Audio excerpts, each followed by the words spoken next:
ये आगमा पाइनो है भगवान के वचन, ये आने जाने वाले। कभी एक जैसी स्थिति हो ही नहीं सकती कि दुखद स्थिति पूरे जीवन दुखद स्थिति, सुखद स्थिति पूरे जीवन से, ऐसा हो ही नहीं सकता। क्योंकि अनित्य परिवर्तनशील नाशवान आगमा पाइनो है, आने जाने वाला, कैसे टिक सकता है? तो हो ही नहीं सकता। कैसे हो सकता है? किसी एक का नाम बताओ, पूरा जन्म से लेकर मृत्यु तक उसने दुख ही भोगा, सुख मिला ही नहीं। क्योंकि बना ही शरीर दो कर्मों से है, शुभ और अशुभ कर्मों से मिश्रित बना है। तो शुभ का फल सुख आएगा, सांसारिक सुख, और अशुभ का फल दुख आएगा।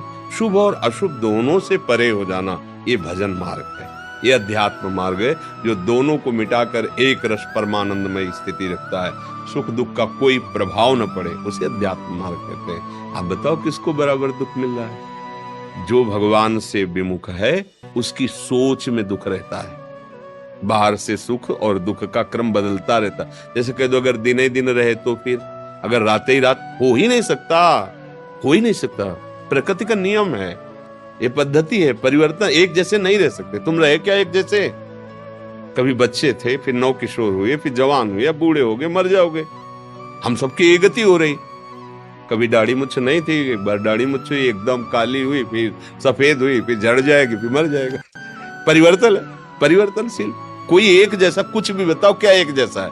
कोई चीज रख दो, कुछ मत करो, देखते रहो उसको, वो धीरे धीरे नाश को प्राप्त हो जाएगी। कोई वस्तु, कोई।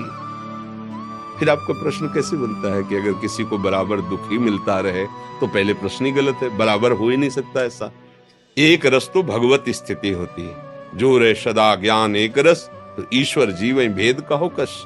जो तो भगवान का स्वरूप हो गया, जो एक रस है, वो परमानंद आनंद में, बाहर से दुख सुख आते जाते रहते हैं, वो परमानंद में रहता है। अरे आप तो गृहस्थ हैं, महात्माओं के शरीर में प्रगट में एक जैसा नहीं स्थिति रहती। कभी भयानक रोग स्थिति, कभी बड़ी आनंदमय स्थिति, कभी अपमान मिलता है, कभी सम्मान मिलता है। ये परिस्थिति परिवर्तन, जो परिस्थितियों से स्थिति में पहुंचता है, वो एक रस रहता है। स्थिति एक रस रहती है, परिस्थिति बदलती रहती है।